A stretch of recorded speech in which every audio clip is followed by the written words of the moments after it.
Israel is here to stay. And this, Mr. President, is the indispensable foundation of peace.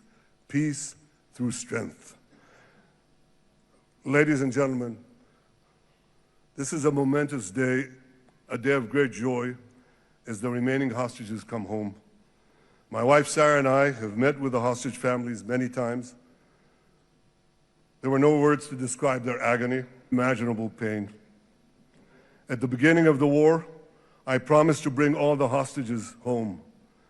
Today, with the indispensable help, the determined and focused help, the unremitting help of President Trump and his team, and with the incredible sacrifice and courage of the soldiers of Israel, we are fulfilling that promise.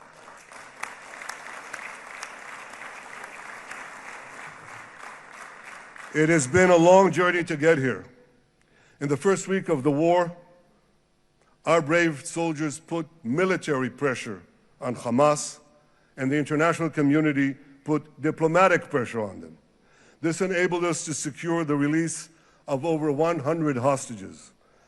In heroic rescue attempts behind enemy lines, Israel's special forces rescued 8 live hostages and brought back the remains of dozens more.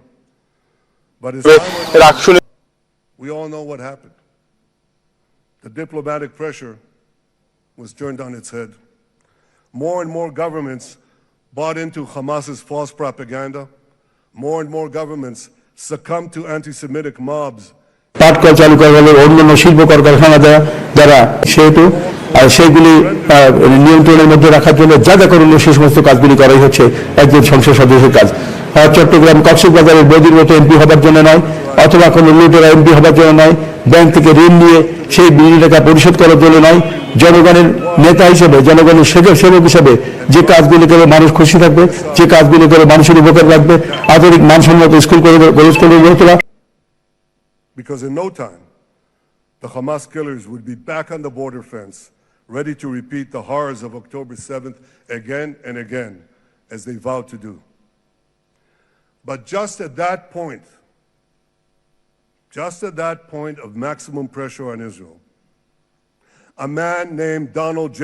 Trump was elected President of the United States.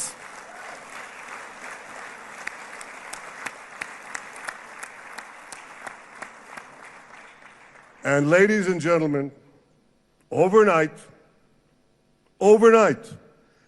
everything changed. Everything. We felt it right here. Mr. President, thanks to your unequivocal backing of Israel, we secured a second hostage deal within weeks of your election. And in the months that followed, we worked closely together to forge a path to bring the remaining hostages home and end the war. End the war in a way that ensures the disarming of Hamas, the demilitarization of Gaza, and that Gaza would never again pose a threat to Israel. 2 months ago, you fully backed my decision to send the IDF into the last Hamas stronghold in Gaza City. You shared my view that this military pressure would help free the hostages. And despite all the criticism, all the naysayers, we were right. Hamas caved in. And 2 weeks ago, you succeeded in doing something miraculous. You succeeded in doing something that no one believed was possible. You brought most of the Arab world, you brought most of the world behind your proposal to free the hostages and end the war. I want to thank Steve Witkoff, Jared Kushner, and Ron Dermer for their great contribution to this effort.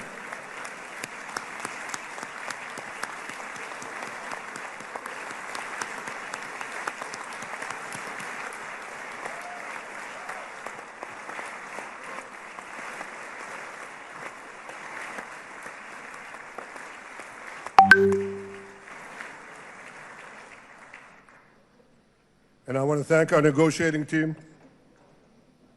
I believe that the close cooperation between the two of us, between our two nations, combining Israel's military pressure and President Trump's unmatched global leadership. I have to tell you, I've seen a lot of American presidents. I've seen them all in the time that I've been here, and I've been here quite a lot of time. I've never seen anyone move the world so quickly, so decisively, so resolutely as our friend President Donald J. Trump.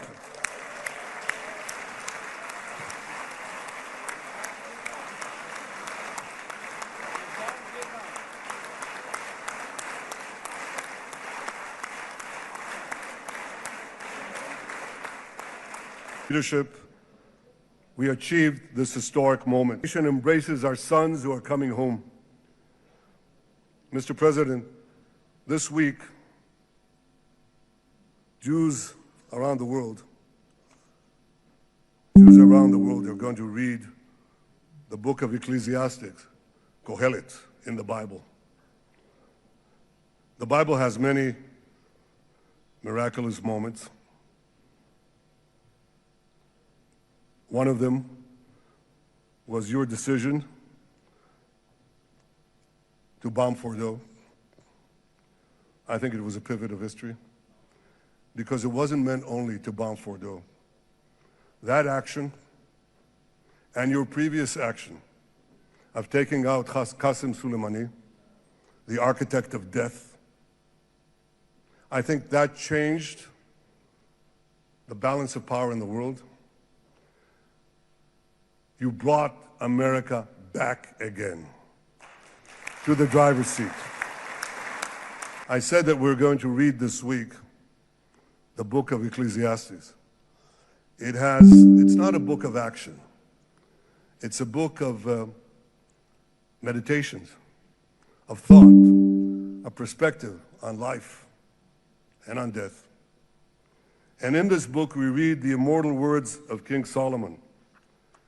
To everything there is a season, and a time for every matter under heaven. Et milchama ve'et shalom, a time for peace and a time for war. The last 2 years have been a time of war. The coming years will hopefully be a time for peace.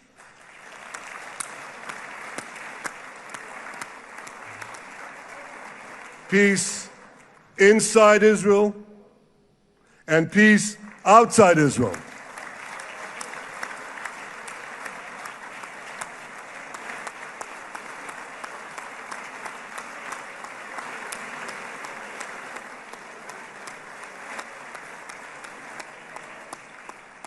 I look forward to continuing marching with you on the path we paved together with the Abraham Accords.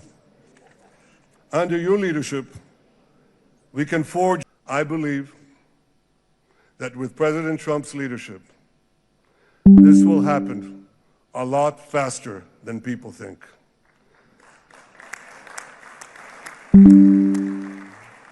As Prime Minister of Israel, I extend my hand to hold those who seek peace with us. No one wants peace more than the people of Israel. Israel will always remain vigilant in defending itself, and Israel will always remain full of hope. Hope is our national anthem. Hope is our creed. Hope is our strength. It is time, my friends, to realize that hope and expand the circle of peace. Mr. President, thank you for all you have done for us. I have submitted your nomination to be the first non-Israeli recipient of the Israel Prize, Israel's highest award. As to that other prize, just a question of time, you'll get it. But I want you to get the Israel Prize, our highest award, to our greatest friend.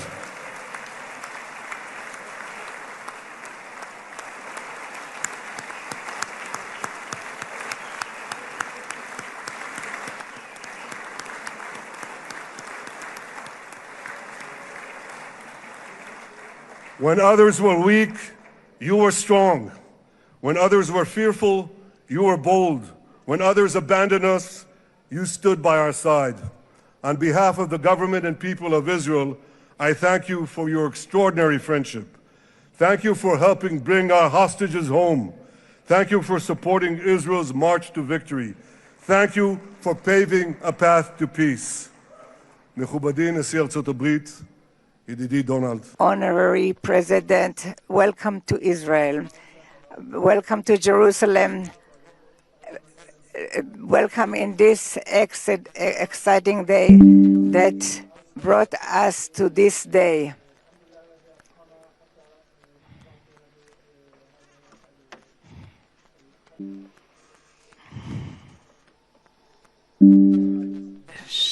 May God bless America, may God bless Israel, and may God bless the covenant between our two promised lands. Thank you, Mr. President.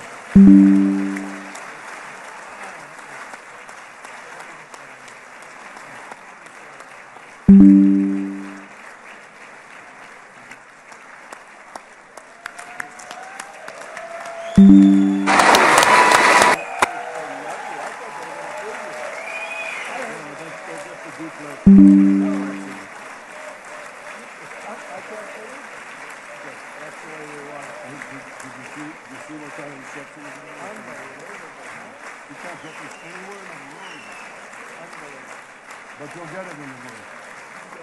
Thank you.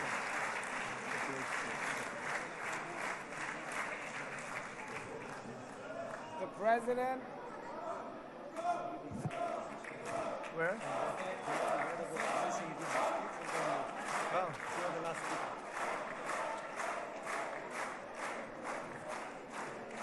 Come on up, opposition. Come on, opposition.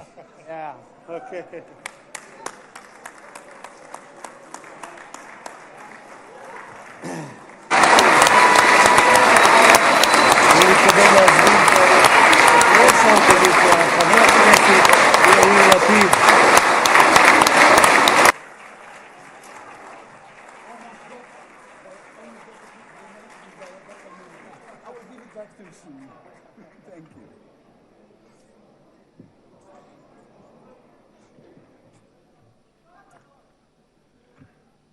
Mr. Speaker, members of Knesset, ministers, President Herzog, Prime Minister Netanyahu, distinguished guests, Your Excellency, President Trump. For 2 years, we waited for this moment.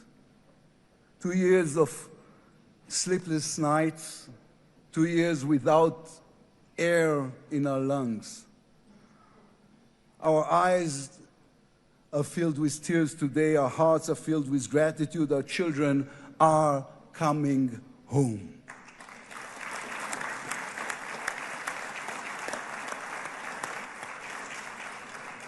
In the Babylonian Talmud, a sacred book of the Jewish people, it is written, whoever destroys one life, it is as though he destroyed an entire world, and whoever saves one life, it is though as he has saved an entire world. Mr. President, you have saved the lives of our hostages.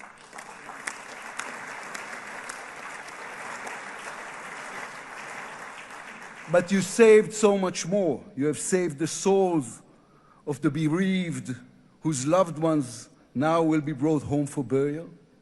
You have saved thousands of soldiers who will now not fall in battle. And you have saved millions from the horrors of war. You have saved more than one life, and each life is an entire world. This is a historic moment, and a reminder that history is shaped by people. It is shaped by those who know the past, but have the vision to change the future. When you were elected, you declared that you would be the president of peace. You have kept your word. The fact that you were not awarded the Nobel Peace Prize is a grave mistake by the committee. But they will have no choice, Mr. President. they will have to award it to you next year.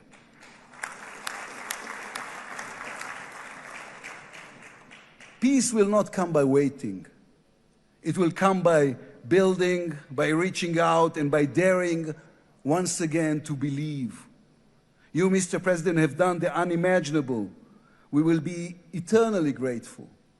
But we also need to take responsibility. The destiny of Israel will always be written by the people of Israel. We must now prove ourselves worthy of what has been achieved. From its founding, Israel has said to the world that our strength, our power, rest upon our values. Israel is the strongest country in the Middle East because we are the only democracy in the Middle East. Because we believe in the principles laid in our Declaration of Independence, which says Israel will infuse the principles of social and political rights to all its inhabitants, irrespective of religion, race, or sex. It will guarantee freedom of religion, conscience, language, education, and culture. It will safeguard the holy places for all religions. Those are our values. That is who we are. As The President, see Miriam Edelson there on the balcony.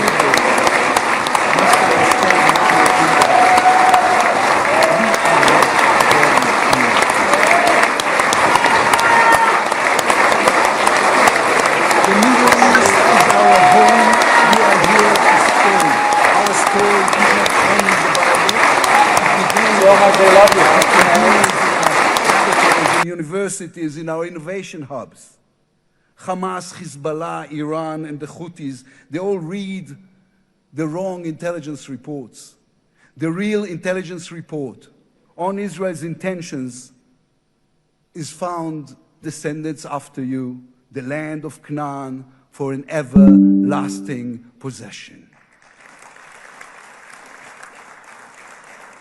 We call upon the nations of the Islamic world and all our neighbors, Saudi Arabia, Syria, others. We are here to stay. We can do great things together. Come and talk to us. Mr. President, you are the one who can make it happen as you did with the historic Abraham Accords. Then too, no one believed it was possible. Then too, you imposed, you created opportunity. You can be the one to bring the next wave of peace. The people of Israel support this. They want this. We are ready. And you can later today in Egypt with your unbelievably talented team, my friends, Steve Witkoff, Jared Kushner, Marco Rubio, Pete Hegseth, forge a regional alliance that will change not only 2 years of war, the peoples of this region who chose the path of peace or those who chose the path of war, those who invested in their people, in the education of their children, in science and education and technology, or those who invested in hate and in violence. From here I say to all those who demonstrated against Israel these past 2 years, on the streets of London and Rome, in Paris and in Columbia University. I do not represent the government. As you know, I am the leader of the opposition. And I tell you, then, you were deceived. You were deceived. Propaganda experts, funded by terror money, manipulated you. Now that the war has stopped, you have time and a chance to go and learn the facts. The truth is, there was no genocide, no intentional starvation.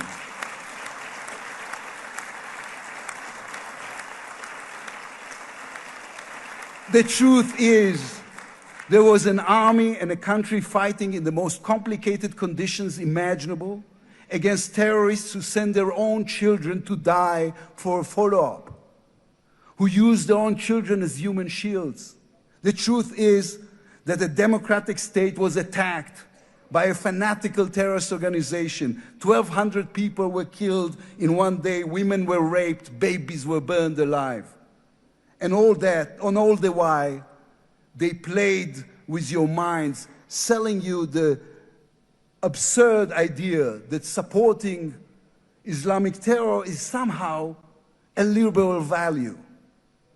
There is good and evil in this world. When you stand with Hamas, you stand with evil. When you stand with Hezbollah, you stand with evil.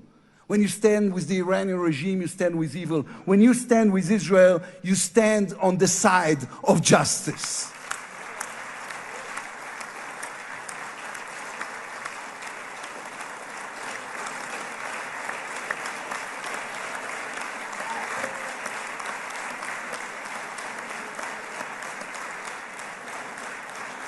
Last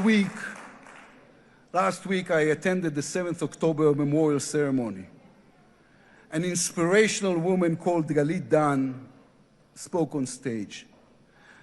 Galit had a daughter, Noya, a 13-year-old girl who was autistic like my daughter. And Noya was full of light. She loved Harry Potter. On that dark day, Noya was sleeping at her grandmother's, Carmela's house in Kibbutz Nir Oz. Carmela was 80 years old. Their bodies, grandmother and granddaughter, were found in See a lot of my friends. This is going to be a good one. Your own plane, I think people hearing. If you have thank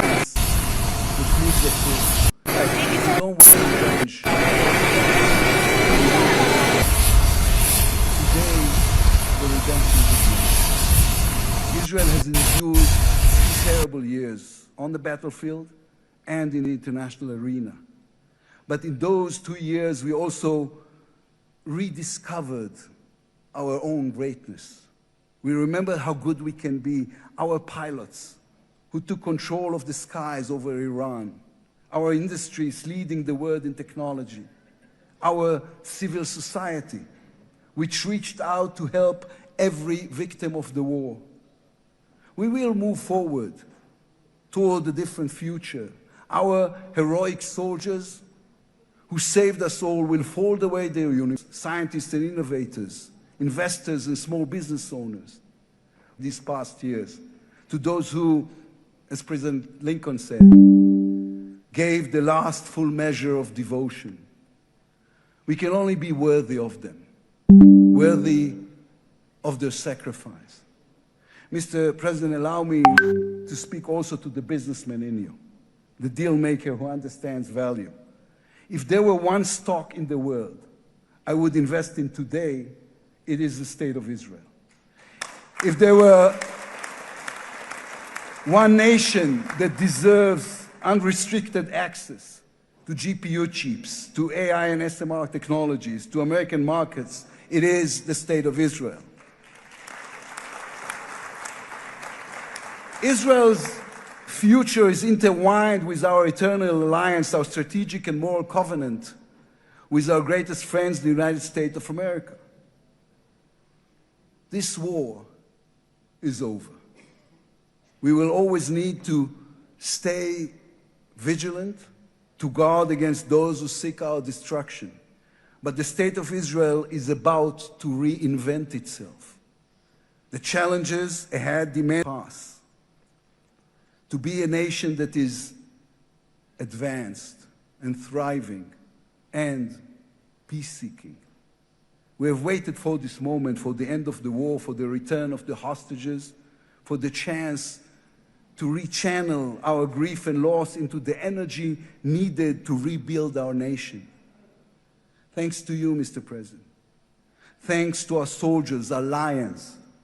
Thanks to the millions of great Israeli patriots who filled the streets and the square and never, not for one moment, gave up on the hostages.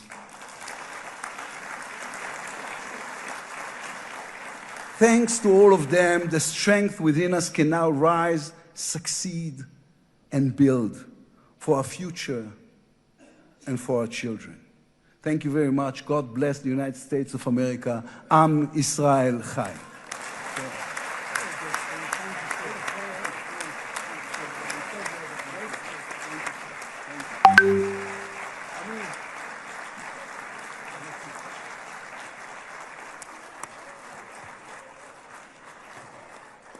אני מודה לראש האופוזיציה, I would like to thank the head of the opposition, members of the Knesset, President of the United States of America, His Excellency Donald J. Trump, to address the Knesset.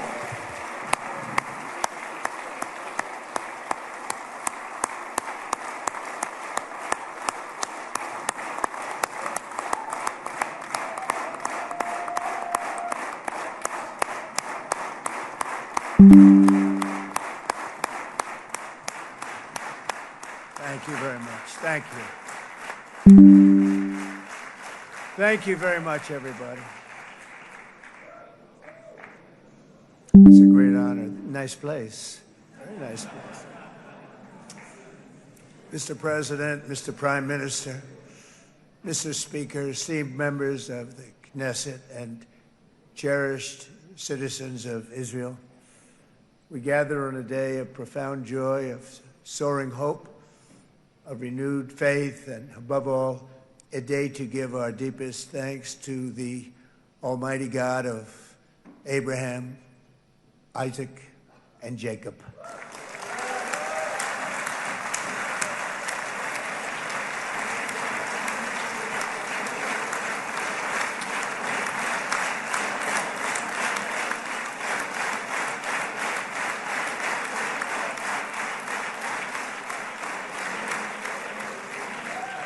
After 2 harrowing years in darkness and captivity, 20 courageous hostages are returning to the glorious embrace of their families, and it is glorious. 28 more precious loved ones are coming home at last to rest in this sacred soil for all of time. And after so many years of unceasing war and endless danger, today the skies are calm, the guns are silent, the sirens are still, and the sun rises on a holy land that is finally at peace, a land and a region that will live, God willing, in peace for all eternity.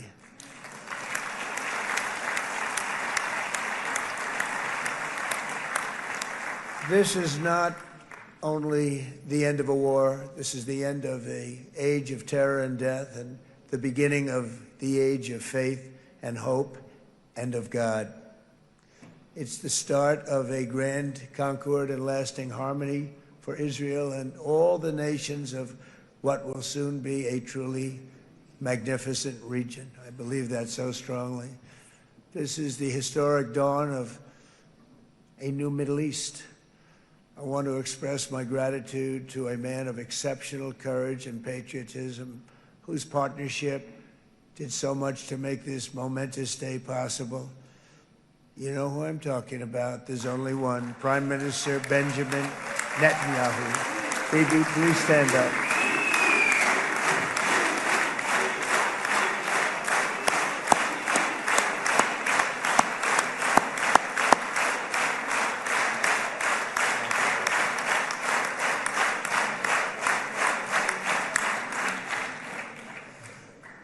And he is not easy, I want to tell you. He's not the easiest guy to deal with, but that's what makes him great. That's what makes him great.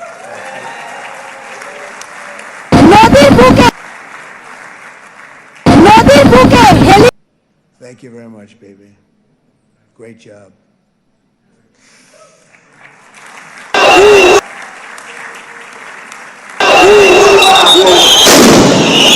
For all of the nations of the Arab and Muslim world that came together to press Hamas to set the hostages free and to send them home. We had a lot of help. We had a lot of help from a lot of people that you wouldn't suspect, and I want to thank them very much for that. It's an incredible triumph for Israel and the world to have all of these nations working together. And it's pretty unusual for you to see that, but it happened in this case. This was a very unusual point in time.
You know, Steve was chosen by me. He never did this before, but I knew him as a few things. He was a great businessman, but I know a lot of great businessmen, to be honest with you. He had tremendous negotiating skills, but I know a lot of people that negotiate pretty well, although it is an art. But there are people that can negotiate pretty well. But most importantly with Steve, he's just a great guy. Everybody loved him. Everybody. I mean, I know some negotiators that are so good, but you wouldn't have had peace in the Middle East. Would be in World War III right now with some of these guys. Everybody loves Steve, and they respect him, and they somehow can relate to him. I've known him for many years, and I've seen it over and over again. להוציא את חבר הכנסת עודה, להוציא אותו מהאולם, להוציא אותו מיד, החוצה, החוצה. Please expel this Knesset member. Please expel this Knesset member. Please expel Knesset member Kasif out of the hall. Please expel him immediately.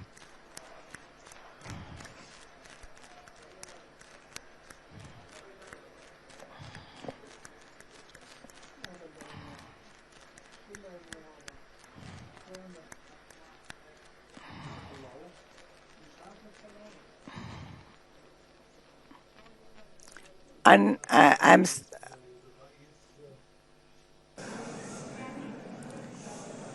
That was very efficient.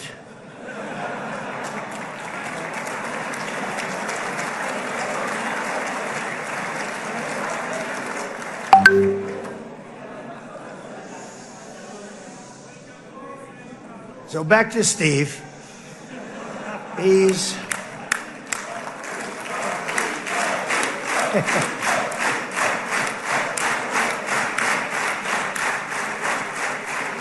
But I tell one story because he was so involved, and then we called in Jared. We need that brain on occasion. We got to get Jared in here. We got to get a certain group of people. But Steve started this all by himself. I call him Henry Kissinger, who doesn't leak. Okay? Henry is a big leaker. He leaked. Steve doesn't leak. Steve just wants to get the job done. He wants to do what's right. But I'll give you just a quick story because, as you know, he's working on the war with Russia and Ukraine, a war that would have never happened if I were president. A shame. 7,000 young soldiers a week are being killed. More than that this last week. It's a shame. It should have never happened. But it did happen, and we won the race, and I took over this horrible war that's been raging, and I thought it would be easily settled. I thought it was a hell of a lot easier than doing what we just did very successfully with Israel and a lot of other people. But this came first, and we'll get that one. But I set up a meeting for him to meet with President Putin, thinking it would be a 15 or a 20-minute meeting. Steve had no idea about Russia, had no idea about Putin too much, didn't know too much about politics, wasn't that interested. He was really good at real estate, but he had that quality that I was looking for, and I didn't see it around in too many ways. And I set up the meeting with Putin, and I called. I said, is Steve finished yet? That was about a half an hour into the meeting. No, sir, he's not. He's still inside. This is in Moscow. I said, well, how's he doing? I don't know, sir. He's still inside. I called up an hour later. Let me speak to Steve. Sir, he's still with Putin. He's with President Putin. I said, wow, that's a long meeting, 1 hour. I called up an hour later, he was still with Putin. 3 hours later, he was still with Putin. 4 hours later, he started to get the word that he was going to be coming out soon. And in 5 hours, he came out. I said, what the hell were you talking about for 5 hours? And he says, just a lot of interesting things. We're talking about a lot of interesting things, including what he went in there for, but you can't talk about it for 5. You can talk about it for a certain period of time, and you know what you're getting. But that's a talent. That's a talent, where you can do that. Most people I'd send in, number one, they wouldn't be accepted. Number two, if they were, the meeting would last 5 minutes, and that's what happens with Steve. Everybody loves him. They love him on this side. They love him on the other side. and he really is. He's a great negotiator because he's a great guy. So thank you very much, Steve, very much.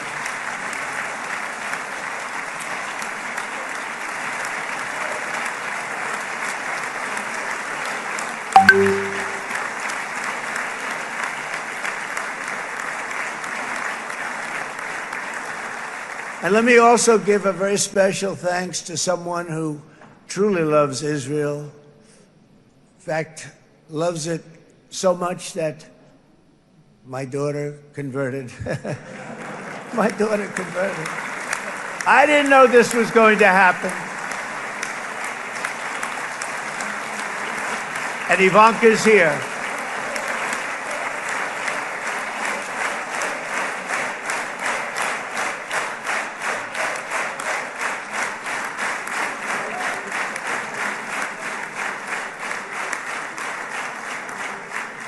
And Bibi, you do know this was not in the cards for me. You understand that. And she is so happy, and they are so happy. At least I think they're happy. If they're not, we have a big story, right? No, they have a great marriage, and they get along great. They're best friends. They have a very special relationship. But Jared has been so helpful. He really did something very special. He established the Abraham Accords with a group of very wonderful people. I like calling it the Avraham Accords because people that, right? Avraham. It's so cool. It's so much sort of nicer, you know, the Abraham versus the Avraham.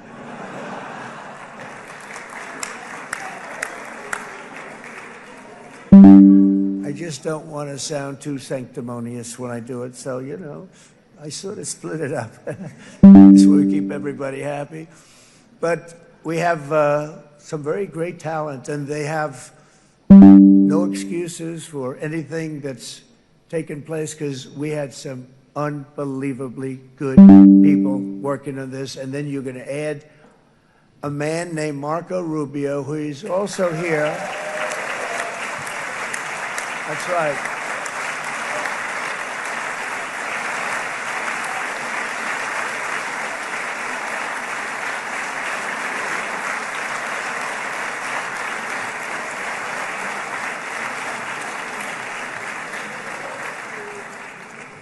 And I have a prediction that Marco will go down, I mean this, as the greatest Secretary of State in the history of the United States. I believe that.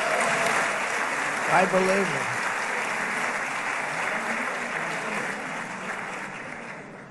it. And he and I, you know, we really fought it out. You remember, he was tough. He was nasty. Who the hell thought this was going to happen, Marco, right? And now I'm saying he's going to go down as the greatest. He will. He was always smart and sharp, and people respect him. And then we have somebody who's young, but an unbelievable leader. I saw it a long time ago, and he's turned out to be even better than we thought. Right, Susie? I think even better. And that's Pete Hegseth, who is our Secretary of War, formerly Secretary of Defense.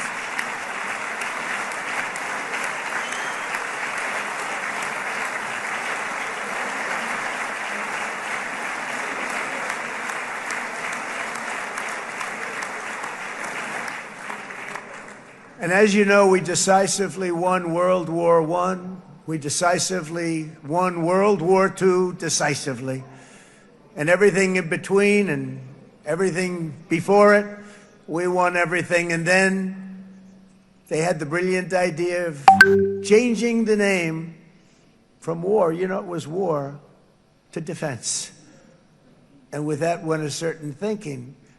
And we fought in a very politically correct way after that. We always had the strongest military, and now we have a stronger military than we've ever had before. Because of my first term, I've totally rebuilt the military, every aspect of it. But we have, if you think, we settled 8 wars in 8 months. I'm now including this one, by the way, if that's okay. They may say, well, that was quick. Because yesterday I was saying 7, but now I can say 8. The hostages are back. The hostages are back.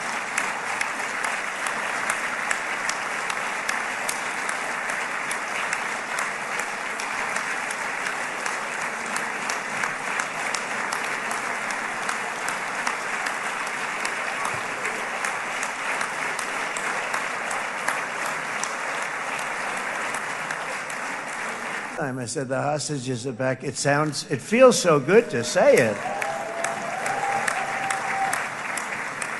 But when you settle 8 wars in 8 months, that means you don't like war. Everyone thought I was going to be brutal. In fact, I remember Hillary Clinton during a debate, she said, look at him, he's going to go to war with everybody. And actually, she said, he's got a personality that's all about war. No, and my personality actually is all about stopping wars, and it seems to work. It seems to work. But it also means this name change and our attitude that we're not going to go into a war, but if we do, we're going to win that war like nobody has ever won a war before. We will not be politically correct, but we're not going to be there. Strength, and that's what it's all about. The United States has the greatest and most powerful military in the, right now, history of the world. I can tell you we have weapons that nobody's ever dreamt of. I only hope we never have to use them. I rebuilt the military. I was proud to do it, but some of the things I hated to do. I hated certain of the weapons because the level of power is so enormous. It's so dangerous, so bad. But we have to do what we have to do. We make the best weapons in the world, and we've got a lot of them.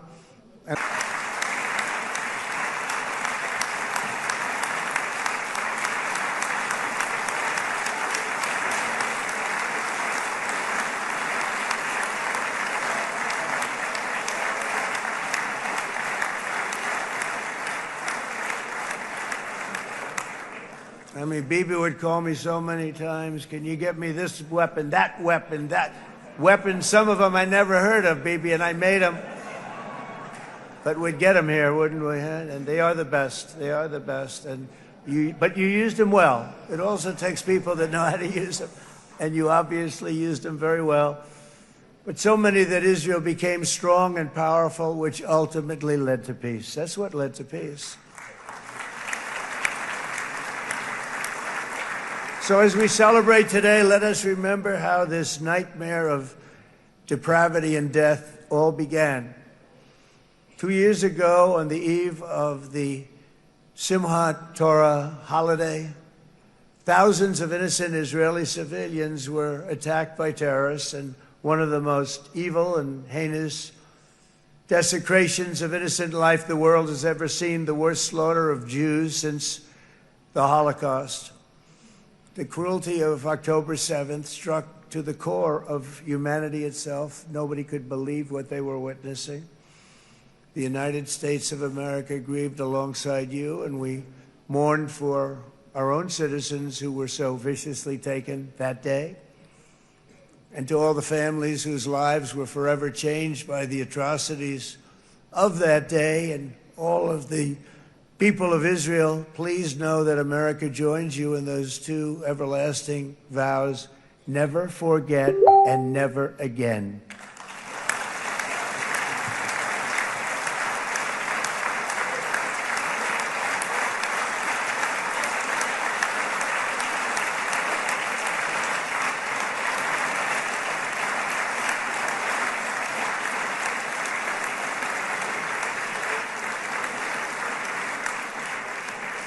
From October 7th until this week, Israel has been a nation at war, enduring burdens that only a proud and faithful people could withstand. It was a very tough period of time. For so many families across this land, it has been years since you've known a single day of true peace. But now at last, not only for Israelis, but also for Palestinians and for many others, the long and painful nightmare is finally over. And as the dust settles, the smoke fades, the debris is removed and the ashes cleaned from the air, the day that breaks on a region transformed and a beautiful and much brighter future appears suddenly within your reach. This is now a very exciting time for Israel and for the entire Middle East, because all across the Middle East, the forces of chaos, terror, and ruin that have plagued the region for decades now stand weakened, isolated, and totally defeated. A new coalition of proud and responsible nations is emerging, and because of us, the enemies of all civilization are in retreat. Thanks to the bravery and incredible skill of the Israeli Defense Forces and Operation Rising Lion,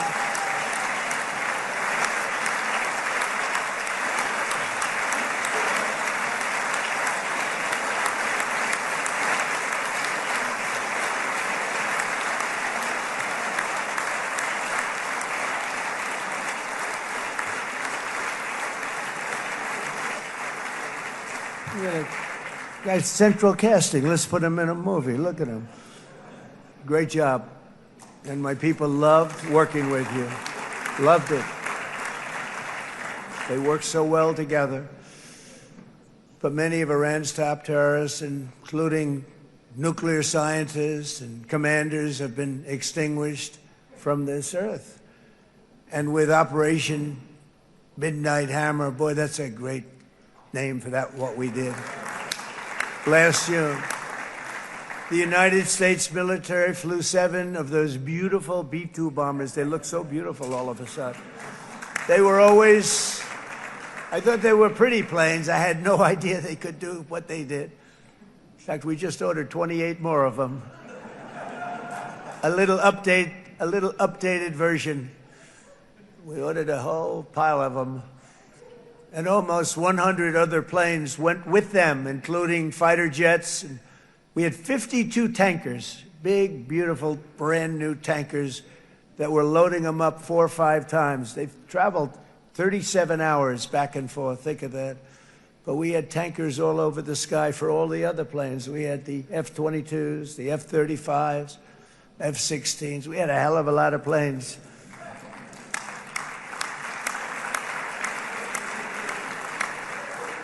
So we had 52 gas stations in the sky. That's what they call them. I'll tell you, I wouldn't want to be flying one of them. We have our great General Raisin Cain right here. General, stand up. This guy. What a general. Thank you.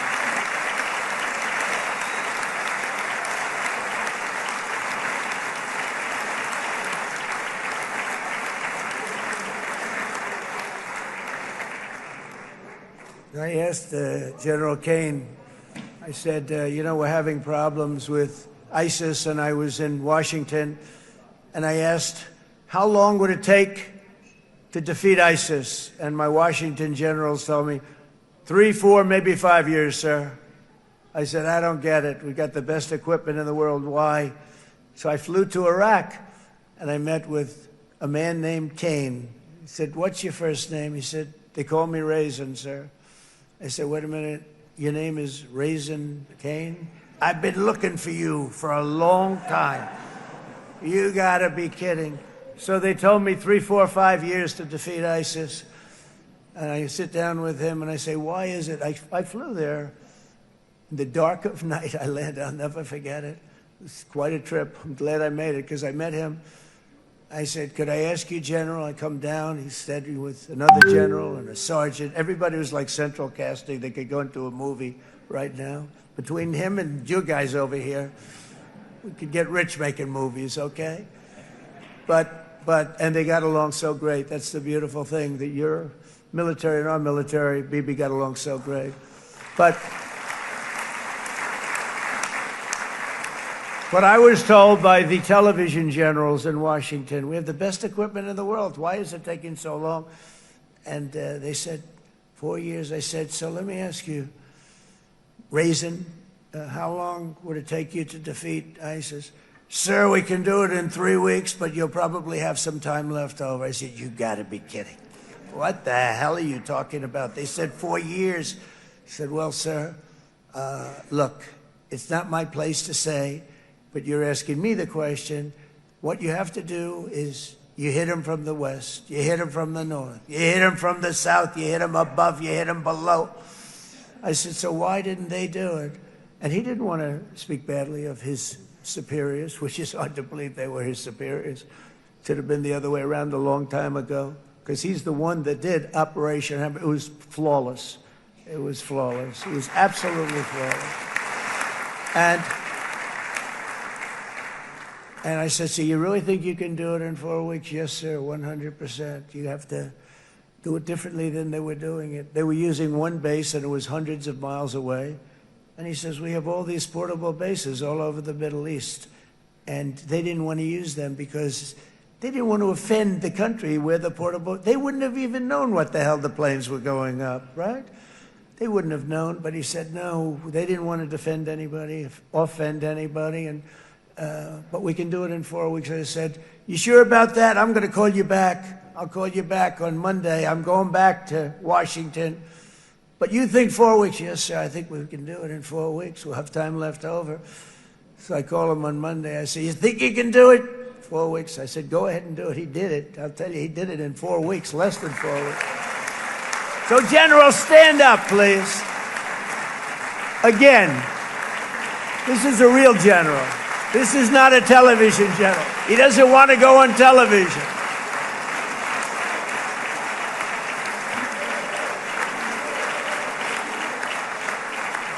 He doesn't want to go on television. I said the other guys love being on television. So we dropped 14 bombs on Iran's key nuclear facilities, totally, as I said originally, obliterating them. And that's been confirmed, and everybody understands it. Together we stopped the #1 state sponsor of terror from obtaining the world's most dangerous weapons. And if you think about it, if we didn't do that, and assuming we made the same deal that we have today, there'd be a dark cloud over this deal. And #1, it wouldn't happen because the other Arab and Muslim nations really wouldn't feel comfortable making the deal that we have now, right? If Iran had that nuclear weapon that they were about 2 months away from having. They would have had it in 2 months or maybe less than that. They were right at, this was our last shot. They looked at it for 22 years. This was our last shot. The pilots told me that. They said, 22 years, sir, they looked at it. Our predecessors looked, they studied it. 3 times a year would do drills on that exact attack. And boy, did they get it right. But let's assume they didn't, and let's assume there was large-scale nuclear weapons in the hands of Iran. We couldn't be here today. Even if we signed the deal, which we couldn't do because a lot of people would not want to have anything to do with it, we took a big cloud off of the Middle East and off of Israel.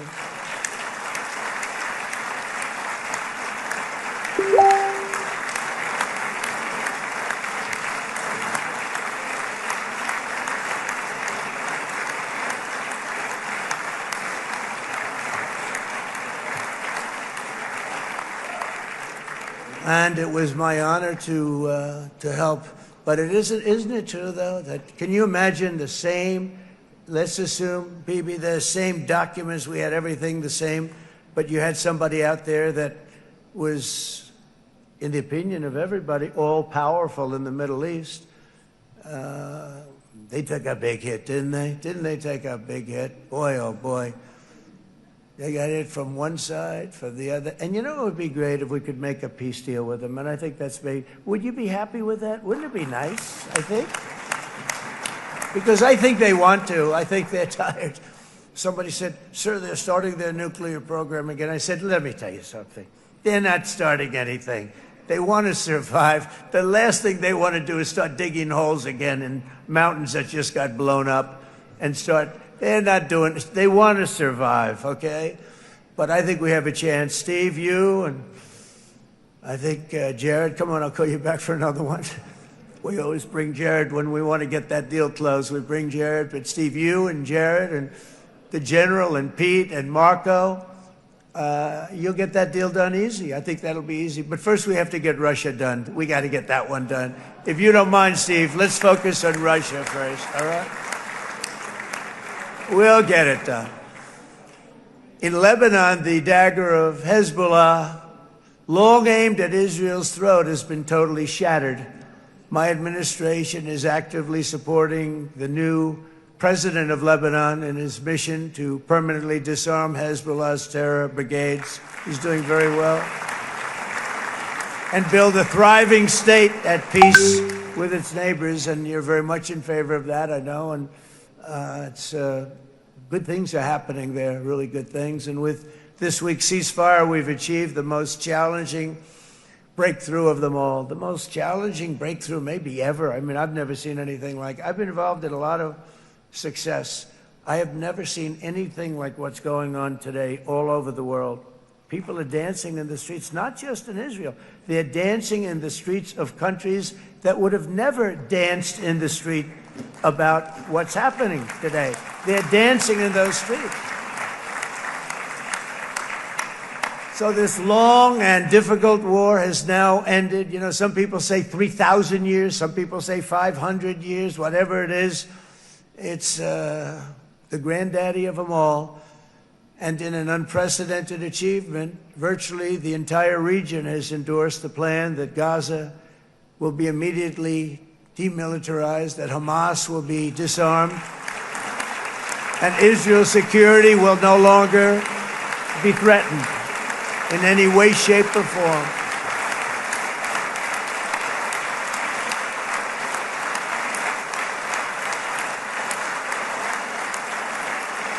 So Israel, with our help, has won all that they can by force of arms. You've won. I mean, you've won. Now it's time to translate these victories against terrorists on the battlefield into the ultimate prize of peace and prosperity for the entire Middle East. It's about time you were able to enjoy the fruits of your labor. Mr. Opposition Leader. I said he's a very nice opposition leader. I think... No, he's a nice man. Bibi, he's a nice man.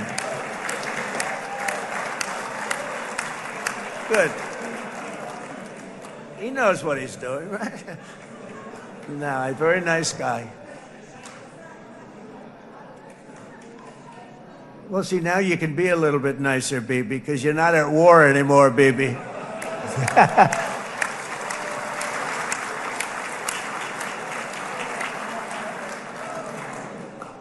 But only by embracing the opportunities of this moment can we achieve our goal of ensuring that the horrors of recent years will never happen again. You don't want to have to go through this again. 8 years ago, I came to this region on a very special first trip abroad as the President of the United States. I came here very early at your request. I addressed the leaders of the Arab and Muslim world gathered in Saudi Arabia and said that it was time to build a future free of the grip of extremism and terror. And interestingly, right now, as soon as I'm finished, I'm quite late. You've kept me quite late between opposition leaders and Bibi's brilliant but very long speech. I thought I was going to run up here, make a speech, and then head to Egypt. It didn't work out, though. And you made a pretty long one, too, Sarah.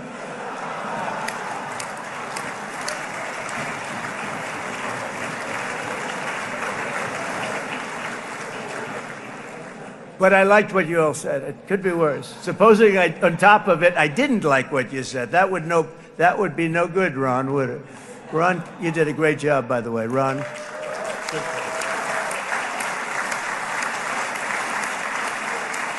Yeah.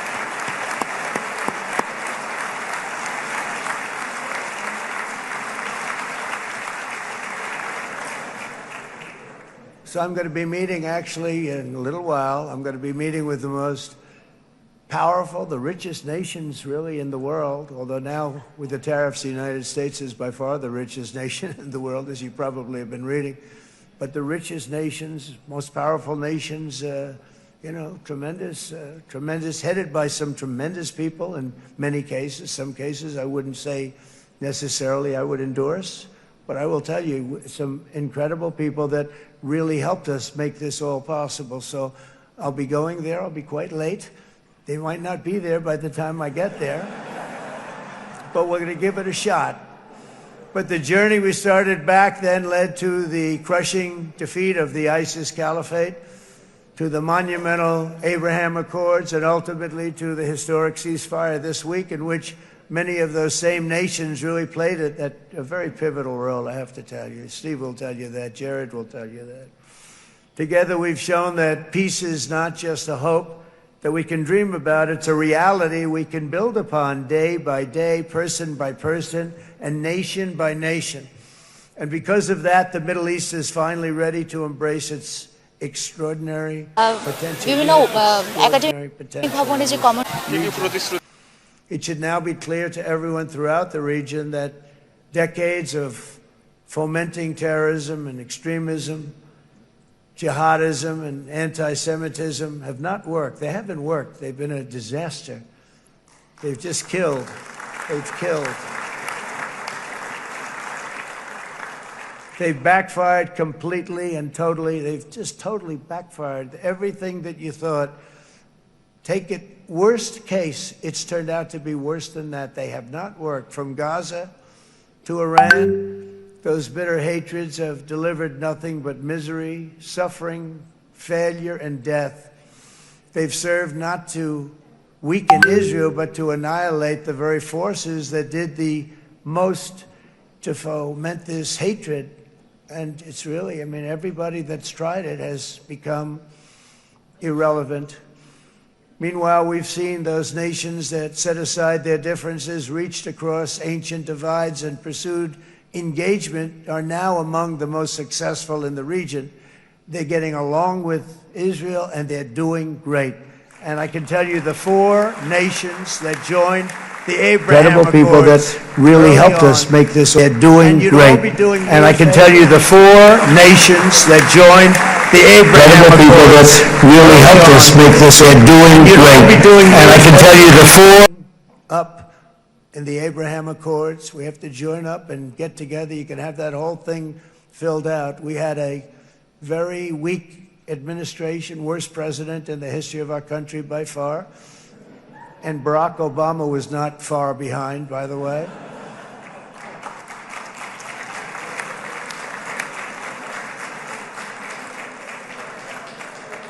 And they did nothing with this incredible document, the Abraham Accords, but now you can fill them up. Now you have peace, you have people that really like Israel. I'll tell you what, and they like Israel a lot more today than they did even 5 weeks ago. You've made a lot of, you've come back.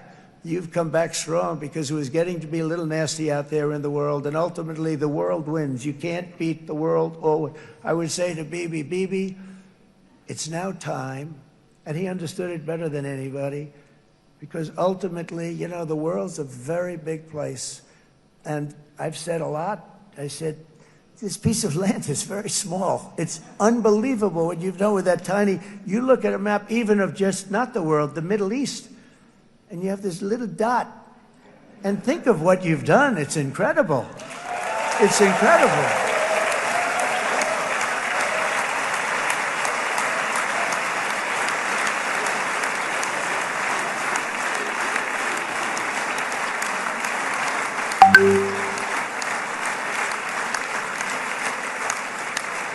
But the world is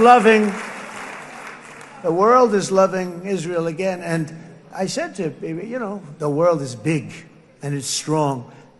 And Ron, ultimately, the world wins. And we don't have to worry about that now. But there was getting to be a period of time over the last few months, you know, the world wanted peace and Israel wanted peace. Everybody did. Everybody did.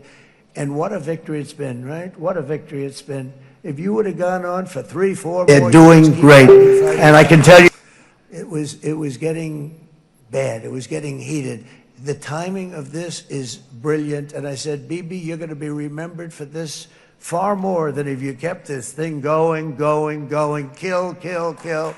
It would be it would not be the same. And I just want to congratulate you for having the courage to say, that's it, we've won. And now let's enjoy our lives and let's rebuild Israel and make it stronger and bigger and better than it's ever been before. We're going to do that. Took a lot of guts.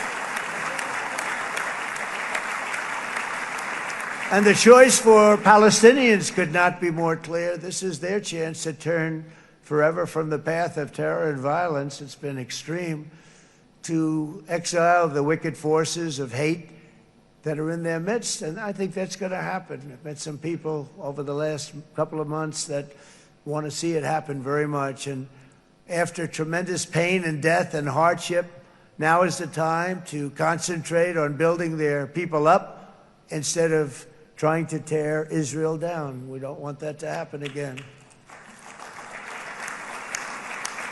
And the total focus of Gazans must be on restoring the fundamentals of stability, safety, dignity, and economic development so they can finally have the better life that their children really do deserve after all these decades of horror. I intend to be a partner in this effort in the sense that we're going to help and we're going to do something that became unbelievably popular. Everybody wants to be on it. It's called the Board of Peace, okay? How about that? Is that a beautiful name? Like a board of peace.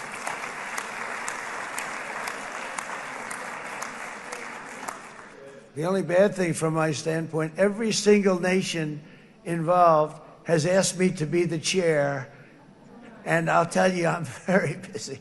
I didn't count on that, but you know what? If we do it, we'll do it right. And we have unbelievable power and wealth, because you're going to need wealth. You're going to need wealth to rebuild things, and they have wealth like few people have wealth. I want to thank the Arab and Muslim nations for their commitment that they've made to support a safe rebuilding of Gaza and beyond. I have many Arab countries, very wealthy countries, that came up and said, we'll put up tremendous amounts of money to get to rebuild Gaza. And I think that's going to happen. The power, they want dignity, they want to come forward, and they want to say, and I want to say who they are, because what they're doing is going to be, I think, something that you're going to be very impressed with, Bibi. And you need that. You need the kind of economic power that they have, and they want to see it work.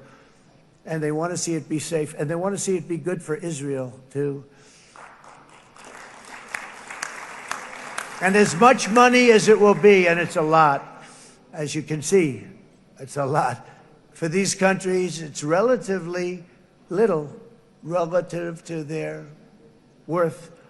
It's really a lot of money like most people could never even conceive, but for these countries, it's not that much, especially because it ensures success and stability in the Middle East, which is what they want to see.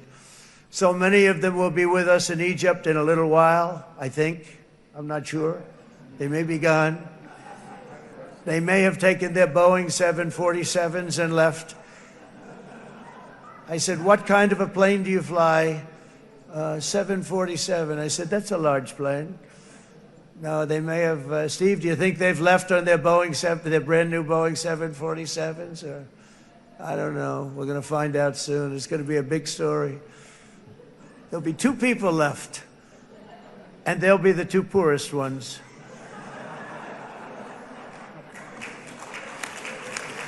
But it will be the wealthiest and most powerful group of nations. So the group that we have assembled, that's waiting for us, is the wealthiest and most powerful group ever assembled at one time. There has never been a group like this. And they're only looking for good. They want good. They're going to do good. And as those commitments are made, I'm going to let the world know who's doing it, because they really deserve to get the credit. And some of them probably won't want the credit, but they deserve it. It's more obvious than ever that the productive and responsible nations of this region should not be enemies or adversaries. You should be partners and eventually even friends, and that's what's going to happen. I know it.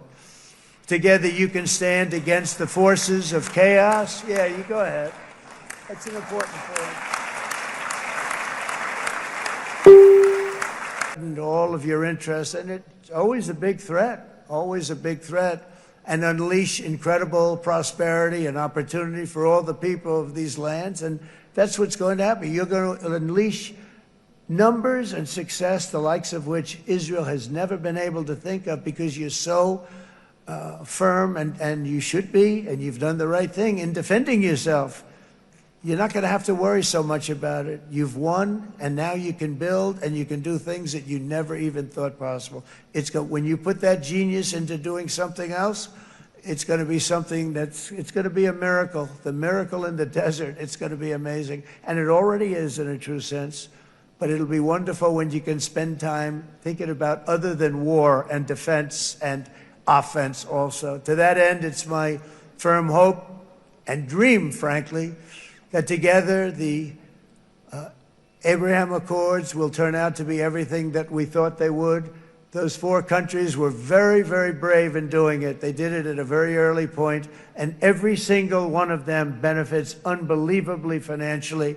And if you noticed, even in this bad period that we just went through, they all remained a member of the Abraham Accords. They've done unbelievably well. And you know who you are, and I want to thank you. And they've stayed because of loyalty, but they've also stayed because it was really good business. They've made a lot of money being members, and you're going to all, I hope that every one of the countries that we're seeking, Jared, I hope they join quickly. No games, no nothing. Just join, get it. It's going to be a great peacemaker. It's really going to bring it together beyond anybody's wildest dream. So instead of building fortresses to keep enemies at bay, the nations of this region should be building infrastructure to weave your commerce closer together, because you've got to compete with the big world out there in commerce now. It's a different kind of competition. Instead of making weapons and missiles, the wealth of this region should flow to schools and medicine, industry, and frankly, the new hot thing, artificial intelligence. It's a lot of intelligence they're going to have to be thrown off to pay back these sums of money that they're doing. But that's really the hot one. And I might say that the United States, a year ago, was a dead country. I say it to people. I heard it first from the King of Saudi Arabia. I then heard it from UAE. I heard it from Qatar. I heard it from many other countries.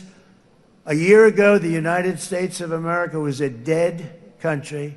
Now it's the hottest country anywhere in the world. It is the hottest. There's no question about it.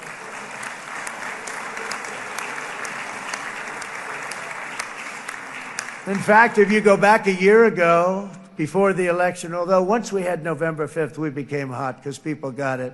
I would say November 5th was a time that we became really hot. He was going to ask me to speak. Nobody asked Joe Biden to come up and speak, I guarantee you that. And if they did, he would have turned them down, I promise you. He didn't speak. He didn't speak, and he didn't speak well. But all of the countries in the Middle East, what we're doing now, it could have happened a long time ago, but it was strangled and set back almost irretrievably by the administrations of Barack Obama and then Joe Biden. There was a hatred toward Israel. There was an absolute hatred. The setbacks really started when President Obama signed the Iran nuclear deal. This was a disaster for Israel, and it was a disaster for everyone. And I remember that Bibi Netanyahu came to the United States and worked so hard to try and get Obama not to do that deal.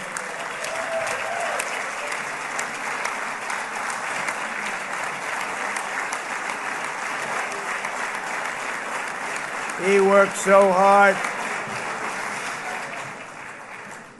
But it was like talking to a wall. I remember him telling me it was like talking to a wall. They wanted to go with Iran. They chose Iran, frankly, over a lot of other good nations, but specifically Israel.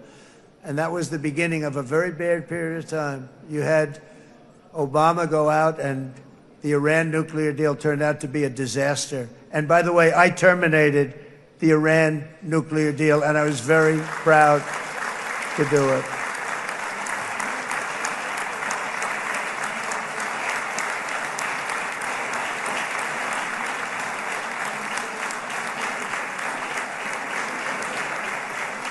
Yet even to Iran, whose regime has inflicted so much death on the Middle East, the hand of friendship and cooperation is open. I'm telling you, they want to make a deal. That's all I do in my life. I make deals. I'm good at it. I've always been good at it. And I know when they want. Even if they said, we don't want to make a deal, I can tell you they want to make a deal. All right, they do. They want to make a deal, and we're going to see if we can do something, because this is crazy what's happening, and we're not going to have this anymore. Neither the United States nor Israel bear the people of Iran any hostility. We merely want to live in peace. We don't want any looming threats over our heads, and we don't want to even think in terms of nuclear destruction. It's not going to happen, never will happen. There's nothing that would do more good for this part of the world than for Iran's leaders to renounce terror, stop threatening their neighbors, quit funding their militant proxies, and finally recognize Israel's right to existence. They have to do that. They have to do that. And to Iran, and as you know, this is not said out of weakness. There's no weakness. But I'm going to say this, that we are ready when you are, and it will be the best decision that Iran has ever made. And it's going to happen. It's going to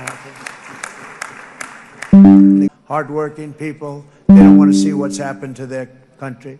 The story of fierce Israeli resolve and triumph since October 7th should be proof to the entire world that those who seek to destroy this nation are doomed to bitter failure. The state of Israel is strong, and it will live and thrive forever.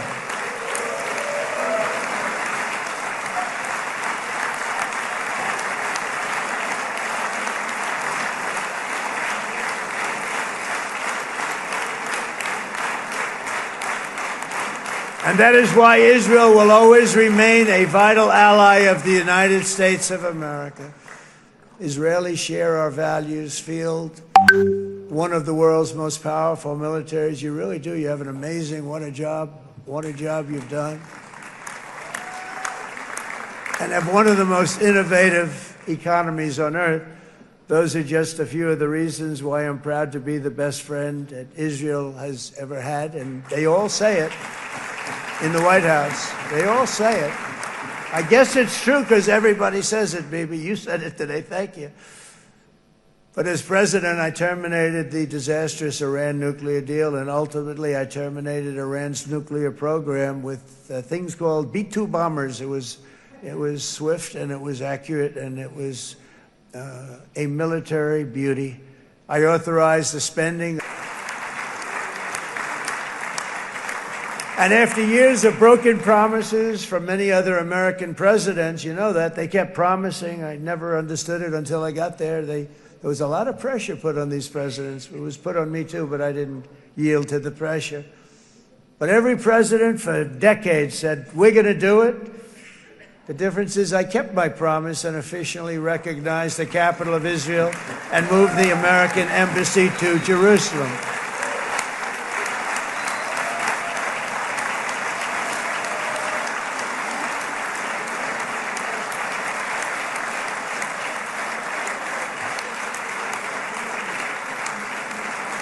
Isn't that right, Miriam? Look at Miriam. She's back there. Stand up, Miriam. Stand up.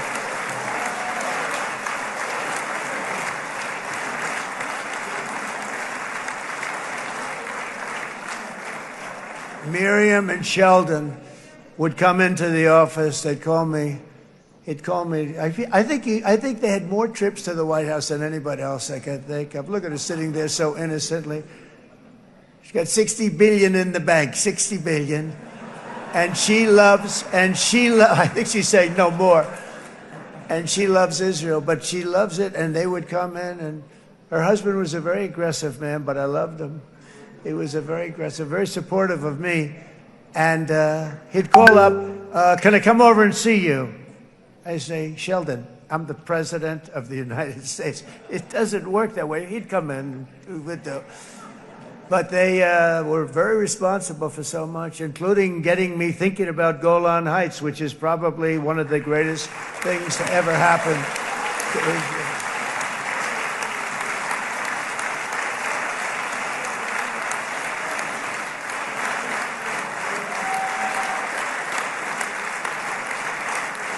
Miriam, stand up, please. She really is. I mean, she loves this country.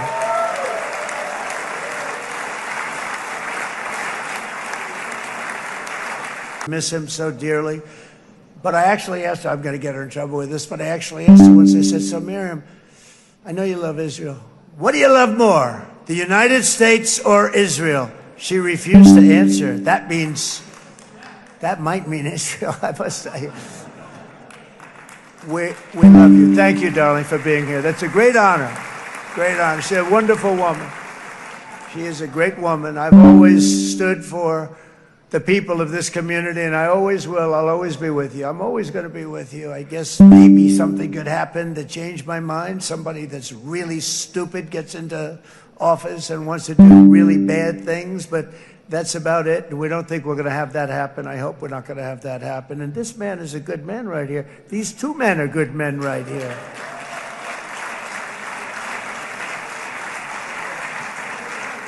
Hey, I have an idea. Mr. President, why don't you give him a pardon? Give him a pardon.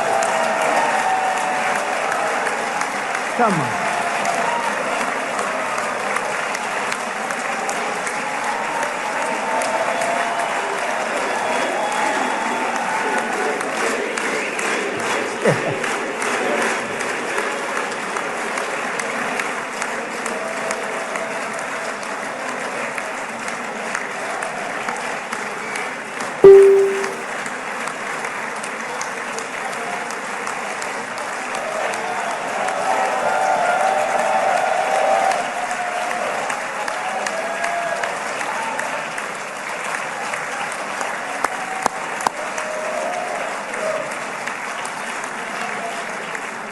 By the way, that was not in the speech, as you probably know.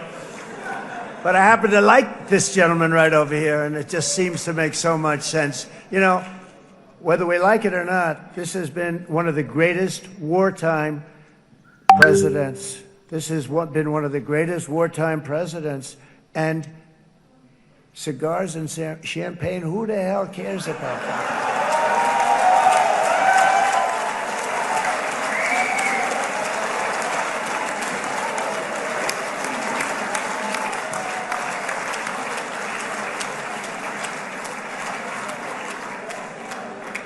All right, enough controversy for the day, right?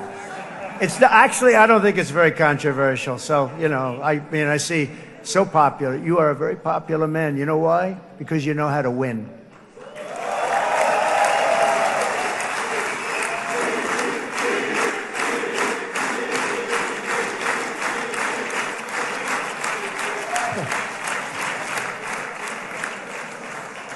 Over the past 2 years, I've met many of the families of the Israelis taken hostage and those that were taken hostage. Unbelievable. I've looked into their eyes. I've seen the worst nightmares of their suffering, but I've also seen something else, the beautiful love of the people, the love of people, frankly, that hold things together, the love that gives you the courage to carry on through thousands of years of persecution and repression and to emerge with the heart of David.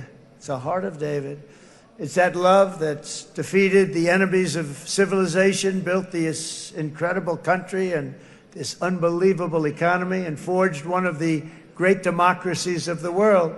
That is why it's a true honor to stand here today and address this assembly in your ancient and eternal now capital, Jerusalem. I'm proud to have helped in that regard. This city and this nation stand as living proof that a much brighter future for this entire region is truly within our grasp. For thousands of years, Jerusalem has been a home to Christians, Jews, Muslims, and people of all ethnicities and creeds. This is the holy center of the world's three great Abrahamic faiths. I like that too. Adorned, it's the first time I've seen that word in a while. Adorned with their sacred sites and alive with their pilgrims and visitors from every corner of the globe. But here between the Western Wall, the Temple Mount, and the hill called Calvary, People of every faith and background live, work, pray, serve, and raise their families side by side, and they do it with love. This example is just one of the modern miracles that Israel has given to the world. And just in closing, the leaders in this chamber know better than anyone else the challenges of this harmony, and it's been easily won. No, it hasn't. It has not been. It's been so tough, but it has been, some say, a miracle. What you've done is a miracle. Look at your size. Look at your chances when it all started. And you know, if you think about it, you are safer today, stronger today, and more respected today than at any time in the history of Israel. Think of it. People used to say it wouldn't exist. They don't say that anymore, do they? Yet if safety, security, and coexistence can thrive here in the winding alleys and ancient paths of Jerusalem, then surely peace and respect can flourish among the nations of the broader Middle East. The God who once dwelled among his people in this city still calls us, in the words of Scripture, the turn from evil and do good, to seek peace and pursue it. So he still whispers truth into the hills and knolls and valleys of his magnificent creation, and he still writes hope into the hearts of his children all over the world. And that is why even after 3,000 years of pain and conflict, the people of Israel have never given up. You want the promise of Zion. You want the promise of success and hope and love and God. And the people of America have never lost faith in the promise of a great and blessed future for all of us. From the very first day that modern Israel was founded, we have stood together through thick and thin of setbacks, and through victory and defeat, through glory and heartache. We have built industries together. We have made discoveries together. We have confronted evil together, and we have waged war together. And this week, against all odds, we have done the impossible and brought our hostages home.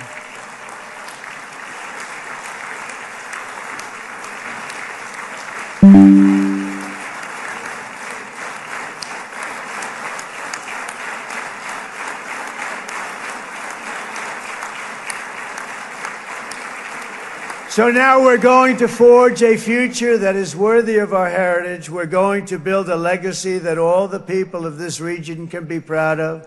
New bonds of friendship, cooperation, and commerce will join Tel Aviv to Dubai, Haifa to Beirut, Jerusalem to Damascus, and from Israel to Egypt, from Saudi Arabia to Qatar, from India to Pakistan, from Indonesia to Iraq, from Syria to Bahrain, Turkey to Jordan, the United Arab Emirates to Oman, and Armenia to Azerbaijan, another war that I just settled.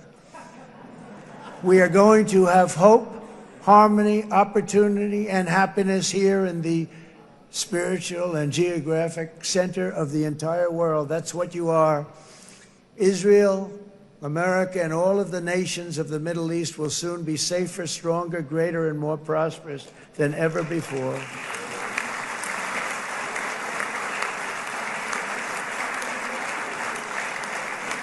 And I want to thank you all once again for this exceptional honor. This has been truly an honor. It's seldom that a president is invited to do this. And I love Israel. I'm with you all the way.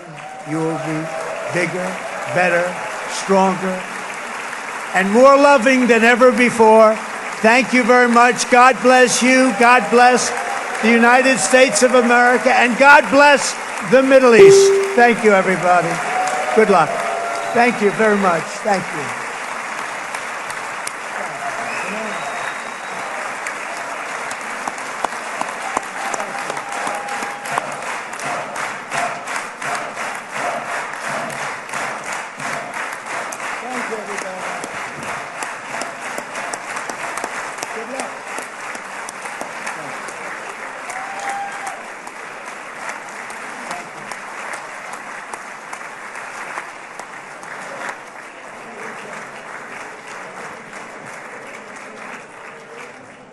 אני מודה לנשיא ארצות הברית של אמריקה על I'm thanking the President of the United States. The session is over.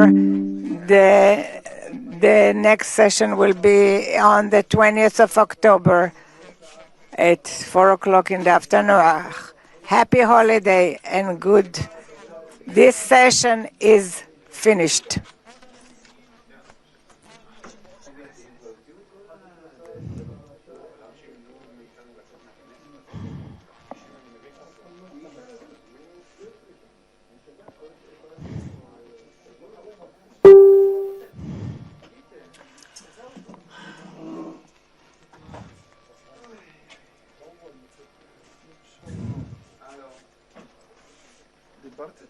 כן, שמעתי חומנית. Dit is een amazing show. Wat zo, die dacht maar niet, we hebben veel meer kent.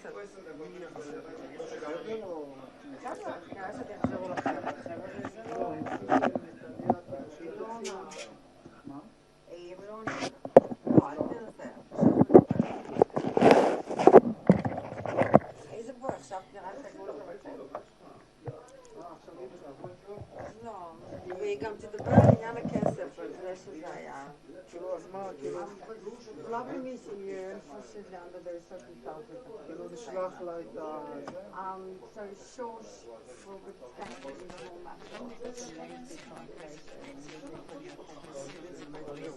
I don't understand Arabic, but I get it. No, they will be adding, I'm sure. I'm sure these cafes with her, because she's addressed the environment. They're very expensive, I haven't turned up, it's horrible. But they know, I talked to her now. For sure. Like, well, I'm not there like that. But I think we'll be compensated better.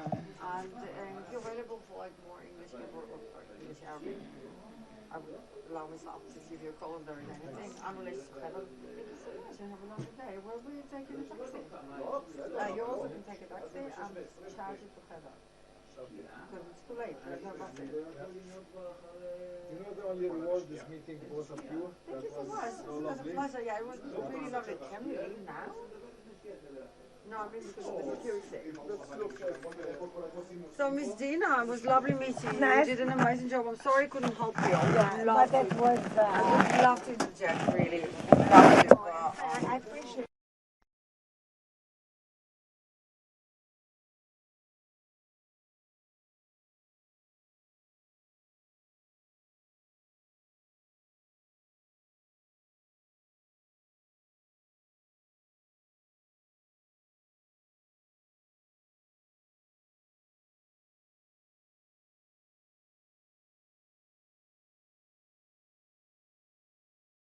এমন মানুষকে দেওয়া উচিত বলে আমার মনে হয় মেয়েদের জন্য অ্যাটলিস্ট একটু সামনে দাঁড়িয়েছে কিন্তু 5 আগস্টে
longest and the most just war, this wound of our brothers in prison.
শুধুমাত্র একটাই কথা, প্লিজ কেউ কাউকে শুধুমাত্র একটাই কথা, আমি আপনার এই কাউকে এই অনুরোধ, এই আন্তরিকতা, শতভাগ সমর্থন আপনি পাননি ঢাকা বিশ্ববিদ্যালয়ের কেন্দ্রীয় সংসদ নির্বাচনে ডাকসুতে। কেন? শুরুতে আপনাকে ধন্যবাদ, আপনার মধ্য দিয়ে নিউজ 24 আজকে পডকাস্ট আমাকে আমন্ত্রণ জানিয়েছেন, এজন্য আমি কৃতজ্ঞতা জ্ঞাপন করছি। আমি থামাবো। দর্শক, আপনাদের স্বাগত নিউজ 24 ডিজিটাল স্টুডিওতে রহমানের সাথে অনুষ্ঠানে। আমি কাইসার রহমানি আপনাদের সঙ্গে উপস্থিত রয়েছি, আর আমার সঙ্গে রয়েছেন বাংলাদেশের ছাত্র রাজনীতিতে বেশ কয়েকজন বেশ আলোচনায়। তাদের মধ্যে একজন আবিদুল ইসলাম খান আবিদ, যিনি জাতীয়তাবাদী ছাত্রদলের ঢাকা বিশ্ববিদ্যালয়ের যুগ্ম সাধারণ সম্পাদক, এবং আপনারা সবাই জানেন যে আপনার বিগত দিনে যে ডাকসু নির্বাচন হয়েছেন তিনি ছাত্রদল মনোনীত প্যানেলের ভিপি প্রার্থী ছিলেন।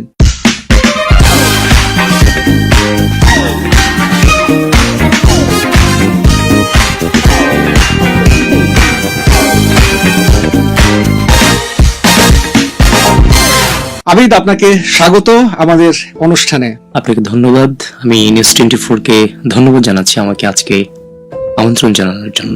দর্শক, যে প্রশ্নটা প্রথমেই করেছিলাম আবিদকে, এটার উত্তর আমরা যে কোনো এক সময় শুনে নেব। তার আগে আবিদের কাছে জানতে চাচ্ছি, ছাত্র দলের রাজনীতিতে কিভাবে সংযুক্ত হলেন?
Providing any judgment you guys are giving